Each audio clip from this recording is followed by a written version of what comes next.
20대 때는 무조건 얼굴입니다. 예쁜 여자, 멋있는 남자면 됩니다. 물론 내 눈에 20대가 되면 썸을 타는 그 설레는 느낌이죠. 취향을 따라 사랑을 시작합니다. 그리고 30대가 되면 어라? 돈도 필요하네? 이런 마음이 들기 시작합니다. 그리고 40대가 되면 더 심해지겠죠. 우리는 생활인이 되고 사는 게 뭔지를 살살 알 나이가 되니까요. 무시할 수 없는 것 맞습니다. 좋아요와 댓글은 사랑입니다. 구독은 무료예요. 물론 중년에도 불꽃 같은 사랑 있기도 합니다. 그 증거가 저입니다. 정말 어떤 조건이나 이런 거 생각 안 하고 사람만 보고 서로에게 끌려서 물론 남편은 아닐 수도 있지만 저는 그랬습니다. 그래서 50이 넘어서 결혼을 했는데요. 40대 이후에 연인을 만나고 사랑을 하는 게 더 어려운 이유는 서로가 조건 검색이 까다로워서라고 합니다. 돈 많고 잘생기고 학벌 좋고 가정환경 좋고 잘생기고 멋있는 남자가 얼마나 될까요? 예쁘고 몸매도 좋고 성격도 사근사근하고 요리까지 잘하는 여자 얼마나 될까요?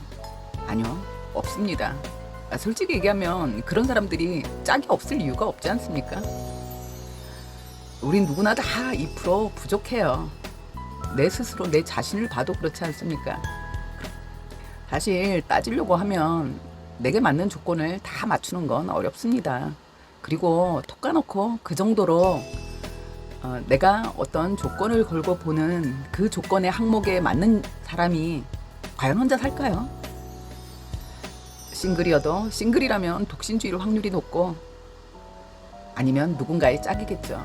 그런 사람을 놓칠 사람은 없을 테니까요. 제가 40대 초반일 때 알던 지인 언니가 있습니다.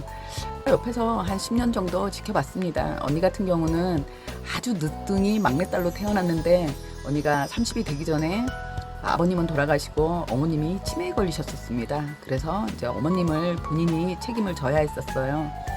살고 있는 집이 흔히 얘기하는 재개발에 해당되고 해서 재산은 좀 많이 모아놓은 상태였습니다.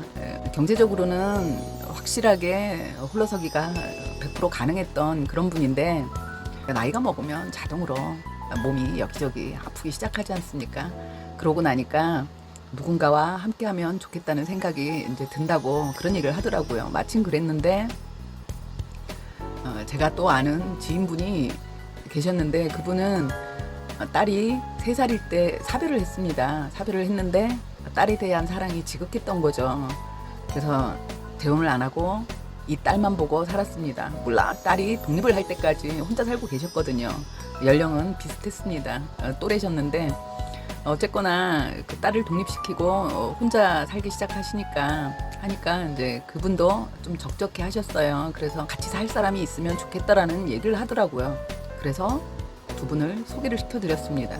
제가 언니 입장에선 내가 키워야 되는 아이도 아니고 이미 다 성장했고 그것도 딸 하나니까 뭐 친구처럼 잘 지내면 되지 좋은 마음이었습니다. 그래서 두 분이 만나고 첫 데이트를 하신 이후에 언니에게 이제 어떠냐 하고 물어봤죠. 언니가 그랬더니 너무 속상하다고 얘기를 하는 거예요. 그래서 남자분이 만났는데 여자는 아무리 나이를 먹어도 여자입니다. 그런데 이제 첫 만남에서 식사 시간이었는데 자기는 국수를 좋아하는데 넌 국수를 좋아하냐고 이제 물어봤던가 봐요. 그래서 나도 국수 뭐 나쁘지 않다라고 했더니 비빔국수를 먹자고 하면서 시장통으로 데리고 갔다고 합니다. 그래서 시장에서 비빔국수를 먹었대요. 근데 그것까지도 자기는 소탈하다고 생각하려고 좋게 생각하려고 애를 썼는데 비빔국수를 먹고 커피를 마시면서 딸에 대한 이야기를 하더래요. 그러면서 자기가 그 딸을 지키기 위해서 딸에게 상처 주지 않기 위해서 재혼도 안 하고 지금까지 살았는데 이제 만약에 결혼을 하게 된다면 내가 가진 집이랑 건물은 딸에게 증여를 미리 하겠다. 그리고 결혼을 할 생각인데 괜찮냐라고 묻더래요. 그래서 어떻게 대답을 해? 왜냐면 너무 터무니없는 얘기잖아요. 첫 만남에서 그 재산 얘기를 한다는 게. 그래서 이제 말을 못하고 네? 이제 놀라서 반문을 했더니 뭐 명예만 넘겨주지 우리 사는 동안은 우리가 이용을 하는 거고 우리가 죽은 이후엔 뭐 자동으로 이제 아이 앞에 넘어가는 거다. 그래서 그 말을 했답니다. 우리요? 네, 그러면 내가 먼저 죽으면 상관이 없습니다. 없는데 그쪽 분께서 만약에 먼저 돌아가시면 그럼 나는 길바닥에 앉아야 하나요? 라고 얘기를 했대요. 그랬더니 남자분이 아니 그럼 지금까지 자기 살 적도 없는 거냐? 뭐 그러고 얘기를 했다고 합니다.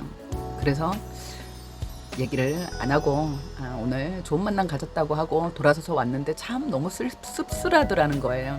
근데 제가 삼자적인 입장에서 객관적인 재산의 형태를 놓고 보면 남자분은 한 10억 정도 되고 이 언니는 거의 한 50억 정도 되는 재력가였거든요.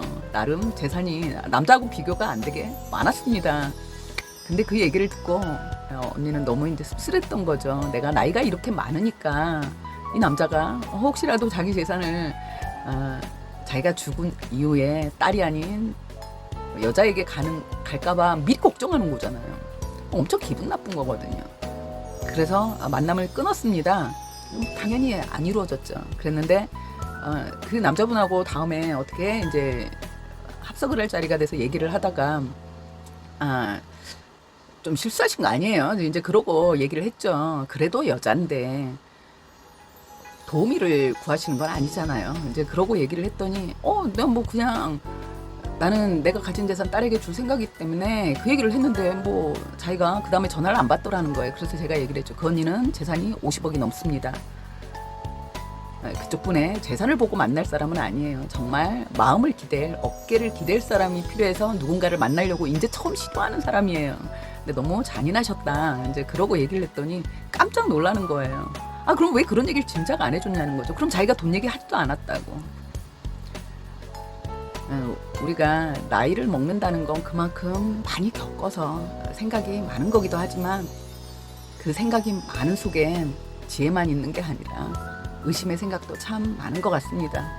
중년의 만남이 힘든 이유는 이렇게 서로가 내 거는 지키고 싶고 뺏기고 싶지 않지만 그러면서 혼자 있는 외로움은 덜고 싶다는 마음인 거거든요.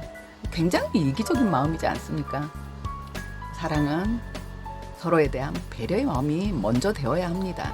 배려의 마음을 바탕으로 존중도 하고 그랬을 때 그 사랑이 싹쓴다고 생각하거든요. 나 중년인데 왜 이렇게 좀 힘들지? 눈높이를 낮추세요. 아이들에게 정년기에 그 젊은 친구들이 결혼 안 할 때 우리 나이 먹은 사람들이 그런 얘기 잘하지 않습니까?